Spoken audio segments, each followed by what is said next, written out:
青岛崂山，今天去这个道教名山转一下，海上第一仙山。昨天来青岛时候天气特别好，今天又下雨了，下雨也要去啊。走进去看看，门票150。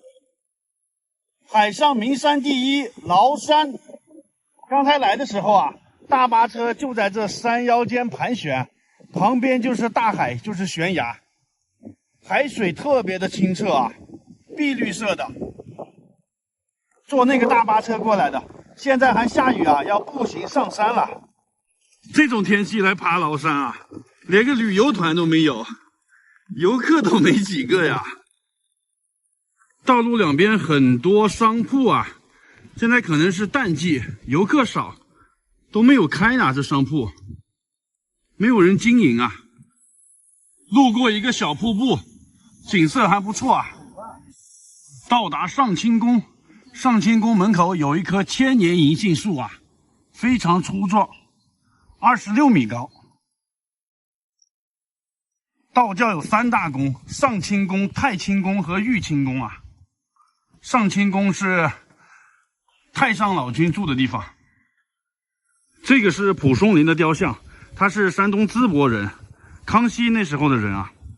他在崂山这边写了个《崂山道史》那个小说，崂山道士会穿墙术，就是他小说里写的啊。这个院子就是当时蒲松龄写崂山道士的地方啊。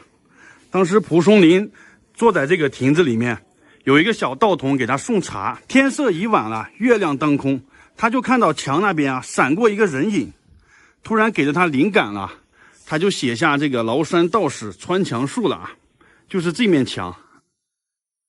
这个穿墙术其实是他想象出来的，就是这边触发的灵感，然后写成小说。小说里写的是一个叫王七的人，他好吃懒做，游手好闲，听说崂山这边有道士，他就想来这边学法术啊。在他软磨硬泡之下，道士就收他为徒了，但是一直没有传授他什么法术，他就很灰心，想离开崂山啊。但是有一天晚上，他就看到这个道士用纸剪了个月亮，这个月亮就挂到天上了，然后从月亮里嫦娥也出来了，在这里给他们唱歌跳舞。他就觉得这个道士真的是有法术的，他就又留下来想学习。在他的软磨硬泡之下，道士把穿墙术就传授给他了，他立马从这里离开回家去了，回家跟他老婆炫耀，他说我学会穿墙术了，给你表演一下，说我们以后就不用这么辛苦啦，说要多少钱有多少钱啊。然后他表演的时候啊，这个法术就失灵了，穿不过去啊，撞得他头破血流。他为什么穿不过去了呢？因为他心中生了邪念了，想做坏事，所以法术就失灵了。这个故事想告诉我们什么道理？就是说做人要行得正，不要想这些歪门邪道，不要想走捷径啊，就是这个意思。人虽然穿不了墙，但是在这个门口有2棵树穿了墙了，大家看一下，这才是正宗的穿墙术啊。到达崂山的太清宫，太清宫是崂山里面最重要的道观，2100多年历史了。来崂山必去的道观啊，里面有个很高的老子的雕像。传说老子是道教的创始人嘛。这个太清宫是单独买门票的，27块钱，不包含在大门票里啊。太清宫入口，张三丰、王重阳他们都来这里修炼过啊。还有那个蒲松龄写《聊斋志异》也在这里写过，还写下了那个崂山道士会穿墙术的那个故事啊，也发生在这里面。进去看一下，这个太清宫处于大山环抱之中啊，3面环山，1面临海，风景非常好。这个太清宫它是在西汉就建立了，当时有一个当官的人叫张连夫，他是过够了这种尔虞我诈的官场生活了，他就辞官以后来崂山这里出家当道士啊，建立了这个太清宫。太清宫也是整个崂山历史最悠久的了，2100多年历史了。后来全真妻子的丘处机也来这里讲学呀，很有名的。这个里面是3官殿，正对面供奉的就是天官、地官和水官，其实就是尧舜禹啊。在它的右手边是祖师殿，里面供奉的张连夫、王重阳和张三丰。这个张连夫就是太清宫的创始人啊，他是最早来这儿的嘛，就是汉武帝那时候，他的地位还在张三丰和王重阳之上啊。这边是七真殿，是王重阳的7个弟子，大弟子就是丘处机啊。王重阳创建了全真教，全真七子是丘处机、马玉、谭楚端、王处一、郝大通、刘楚玄、孙不二。院子里有一个白山茶，山茶花，这个花是冬天才开的，都是白色的，只开花不结果。太清宫的山顶有一个巨大的老子雕像啊，它这个造型是一手指天，一手指地，寓意着老子天下第一啊。因为他是道家创始人嘛，天上地下唯我独尊。据说佛祖释迦牟尼出生的时候也是这个造型啊，就是一手指天，一手指地。现在在尼泊尔的那个蓝毗尼佛祖那个园子里面也有一个这个雕像啊，也不知道这个手势哪个才是正宗的啊。一个是佛教的创始人，一个是道教的创始人。他这个造型是根据唐代画家吴道子画中那个形象打造的啊，独一无二。在他旁边就是他的坐骑，一个青牛，这也是由一整块石头雕刻而成的。现在爬到太清宫最高处了，就是老子雕像的下面，这里风景真是太好了，可以看到整个太清宫的样子，还有远处的大海，海面上风平浪静啊，海里面还有几座小岛，无人小岛，就像海上仙山一样。不愧是道家洞天福地啊！以上就是崂山太清宫的情况了，大家看完帮我点个赞啊，拜拜！大家好，我现在在青岛崂山，崂山被称作海上第一仙山。现在咱们去它的最高峰看一下啊，从这里进去坐大巴，那边是售票点，票价是150，买好票来这里坐车。它是分2个路线啊 ，A 线是去太清的 ，B 线是去飓风的。昨天我去了太清了，今天去飓风。这个太清是单独收费的，收27啊。在这里坐车，飓风就是这边的最高峰啊。坐大巴车到达半山腰，这里是索道站，也可以爬上去啊，也可以坐索道，索道40块钱单程。坐索道是到达这个地方啊，并不是到山顶，从这里下了索道还要爬一段路呢。走，我打算坐上去，然后走下来啊。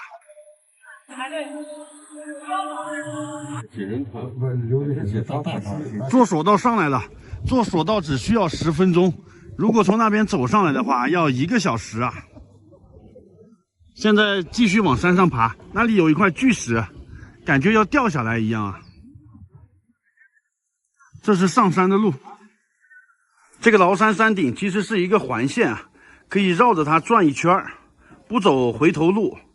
但是现在这一段封山育林嘛，封闭了，所以从索道这里上来啊，只能到07峰这里转一下。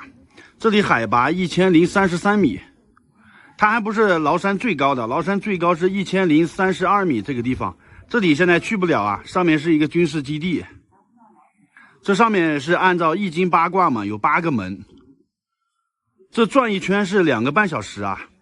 现在到离门了，这地方海拔1000多米，看这个面包啊，已经鼓成这样了。山上那个气压低，已经鼓鼓的了。刚才看到的那个巨石，太独特了。那里还有一个桥呢，一个拱桥。这山顶上全都是巨石山峰啊！海上名山第一，崂山。在山上经常能看到这个大石头下面支了很多小棍儿啊，这代表什么意思啊？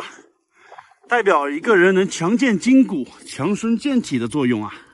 我也支一个，腰不好的人可以支一个啊，支了很多了。就是力气很大，顶起石头的意思啊！力大顶起石。哇，到达刚才那个拱桥了，叫做先天桥，架在两座巨石之间啊，这个落差几十米，掉下去就粉身碎骨了啊。那边有一个亭子叫摘星亭，看景的好地方啊，这里是远处就是大海，那里就是灵奇峰，就是这个山峰的最高点。终于到了山顶了，看看这山顶是什么样的啊？只有很小一个平台，后面是一块大石头，那个上不去了。这个地方1033米的海拔，站在这里环视一周啊，这里视野也是最棒的啊，特别开阔，一览众山小的感觉。刚才那个先天桥，还有摘星亭，手可摘星辰的感觉。这个崂山是道教名山，爬到山顶啊，感受一下这个天人合一的境界，人与自然和谐相处啊。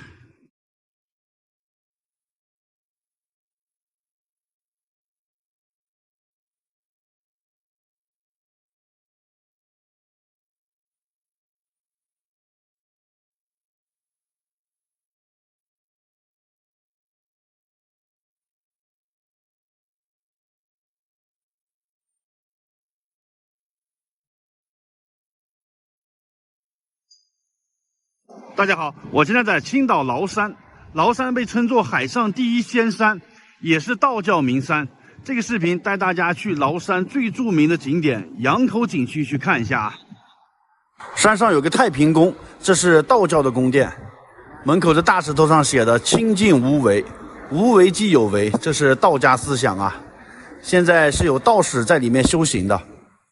这个宫殿也是当时宋太祖赵匡胤下令修建的，很有历史文化的一个地方，进去看一下。一进门就是海上宫殿，这里也被称作海上仙山。这个太平宫里面供奉的是妈祖啊，妈祖是福建莆田那边的一个女神，在海边的人会供奉这个妈祖啊，保平安的。这里有一个元代的古柏。太平宫后面有个狮子峰，这个是观海上日出的绝佳之地，像不像一个狮子呀？不怎么像啊。狮子峰上面视野好宽阔的，上面都是大石头呢。山海奇观，再往这边看一看。哇塞，就是从那个地方爬上来的，那里是入口。下面都是村庄啊，橙黄色的屋顶，云淡风轻，山河永固。一会儿要爬到那个上面去啊，走，继续走。这里有一块石头叫绵羊石，长得很像绵羊吧。这山上有一个超大的寿字，雕在巨石上面啊，这一排全都是寿字，有天下第一寿之称。有数不清的寿字啊，下面是松树，真是寿比南山不老松啊。这里的风景已经非常好了，但是我相信山顶会更好。继续往山上爬，全是这样的山路，现在索道没有开。到达密天洞，要从这两个峭壁之间，从这缝隙里上去啊。这里面阴暗潮湿，需要打开手电筒。那个洞也比较狭窄啊，胖的人估计也穿不进去。这也算是崂山的一大奇观。哇，还滴水呢，这里头啥也看不到，黑不隆咚的啊。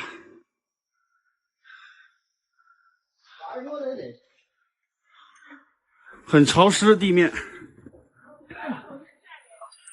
这个地方太窄了，胖一点的过不来。哎呀，踩水里了。从这大石头缝里穿上来啊，这里有一个咫尺天涯，果然是很奇特。这个地方，这个风景已经很美了，再往上还要爬呢。哎呀，这里有一个神龟探海，看看像不像啊？这个石头像不像一个乌龟？这是龟头，头向下看着远处的海，神龟探海。哇，这里有个必经之路，这么窄呀、2块大石头中间，肚子大的不好过啊！哇塞，一线天，这就是个石头山呐、上面是最大的一个大石头，远看石头大，近看大石头，石头真是大，真是大石头。终于到顶了，哇，这顶上的视野真是太开阔了，景色也一级棒。看一看啊，站在这山顶啊，可以远眺远处的大海，海天一色啊。海中间有很多无人的小岛，不知道岛上有没有人住啊？可以看到那个村庄、沙滩，在这里看着日出就好了，东海日出。这里有一个崂山的石刻，这里是拍照的最佳位置啊。从山脚下爬上来要1个半小时左右吧，虽然很累，但是到达山顶看到这个美景，感觉很值得啊。这里还不是最高峰，最高峰在后面呢，只不过后面已经没有路了，去不到那边了。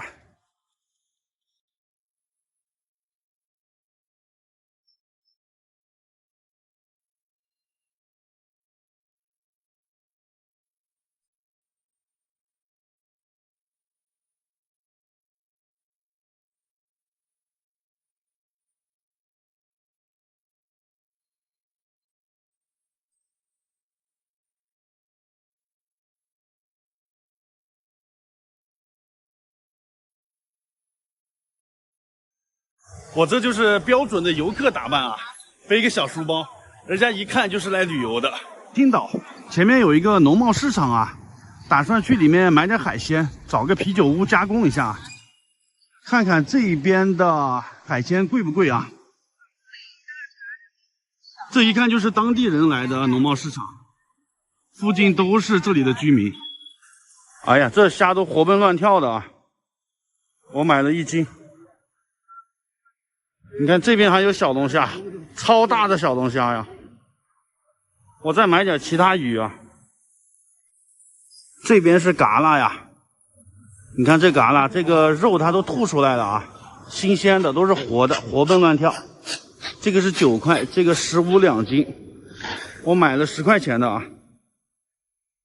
再去买点别的，还买了一条带鱼啊，20一斤，买了一条10块。买好了，找个啤酒屋加工一下。菜市场附近就有很多啤酒屋啊，进去加工一下。我在网上找了一个这个啊，口碑还不错，门口就是放的啤酒罐。看看这边的啤酒屋啊，已经有人了。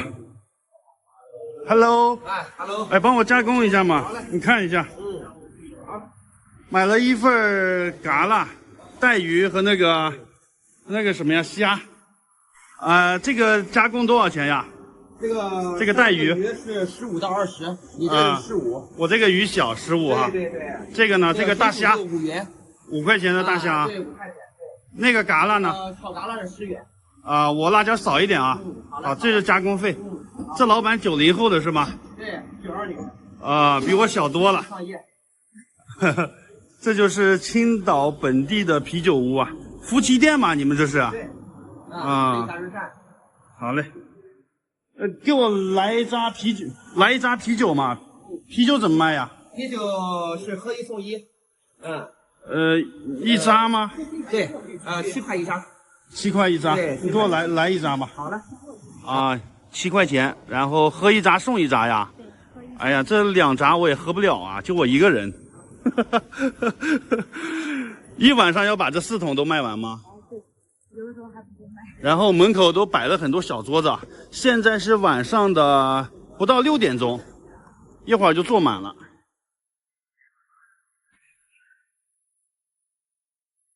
做的还挺快的，已经上桌了。青岛大虾，这个是35一斤啊，我买了40块钱的。一斤稍微多一点。这个加工费是5块钱，它是煮的。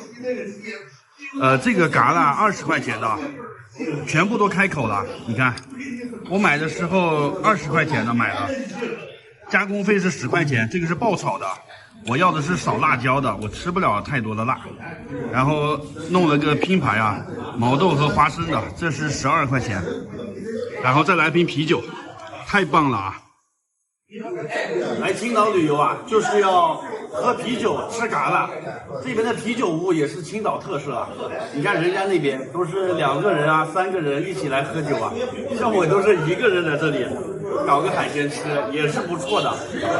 先吃个大虾嘛，老板给我准备了2个蘸料，一个是生姜的，一个是这个芥末的。我先蘸个芥末的吧。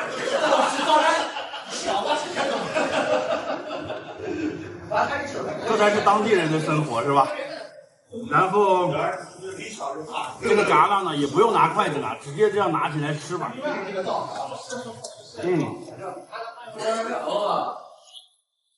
太美味了。最重要是要喝口这个啤酒啊，这都是青岛当地的啤酒，跟你在超市里买的那个罐装的、瓶装的是不一样的。太爽了啊！带鱼也上来了啊，看看这个手艺怎么样。带鱼买小了啊，买了个小的。吃完了，哎呀，我1个人又吃又喝，造了这么多啊，一桌子啊，一共是花了120块钱，加工费30，酒和这个毛豆20，海鲜买了70，120，可以吗？最后一口酒喝完回家了啊！这个啤酒馆的气氛真好。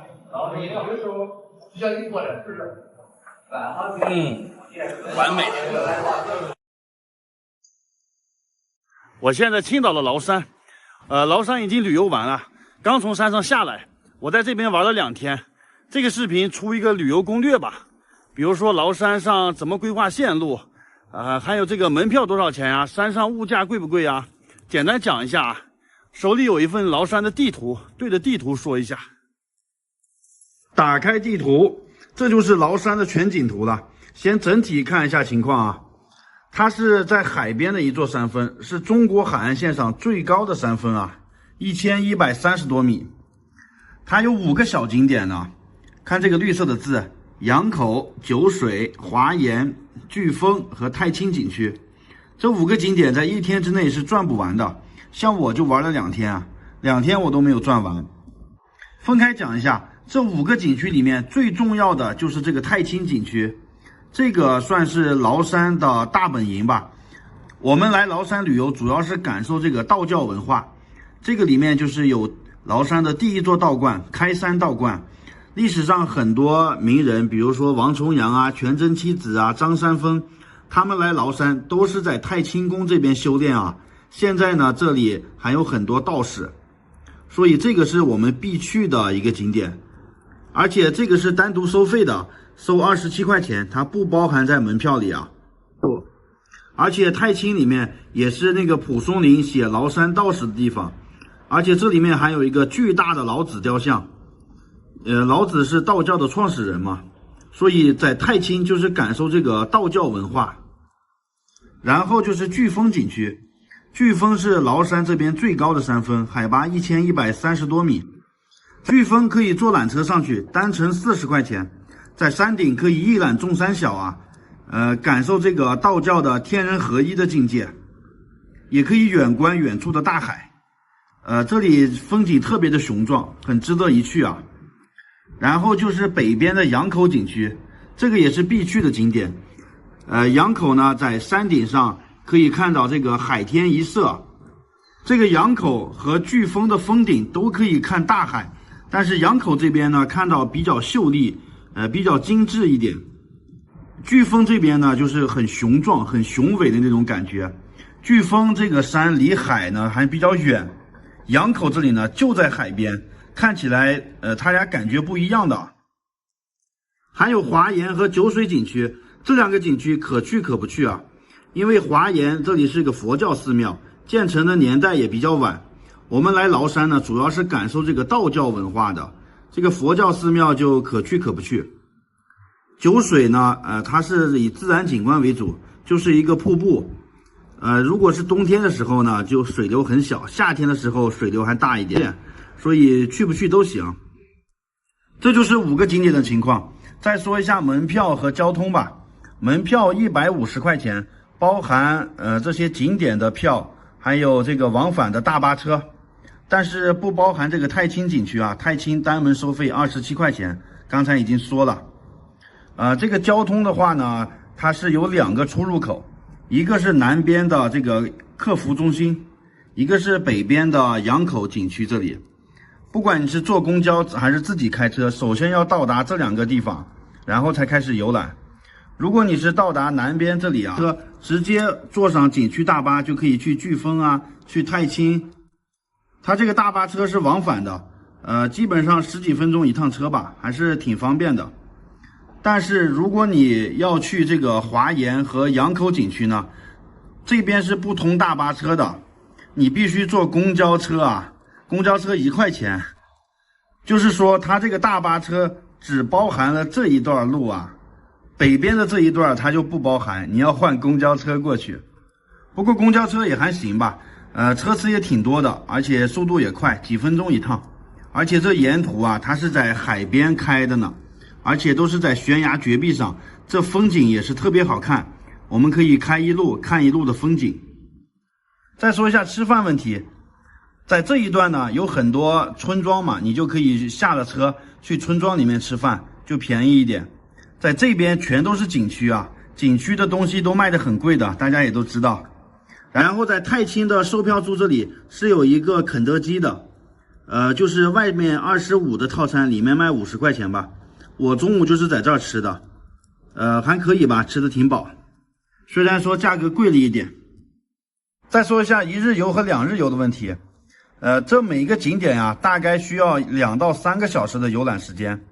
如果你只有1天的话，其实可以把羊口、太清这2个转一下，然后时间还富裕的话，你可以去飓风或者是华严挑一个。它这个门票是管2天的。你可以第2天再继续过来游览，晚上可以住在这个景区里面，也可以住在民宿，当然你也可以坐地铁回市区，第2天接着过来游玩。这边就是地铁线啊，这边交通还是很方便的。这就是崂山的整体情况，通过我的讲解，大家应该心里有数了吧？好，这个视频拍到这里了，拜拜。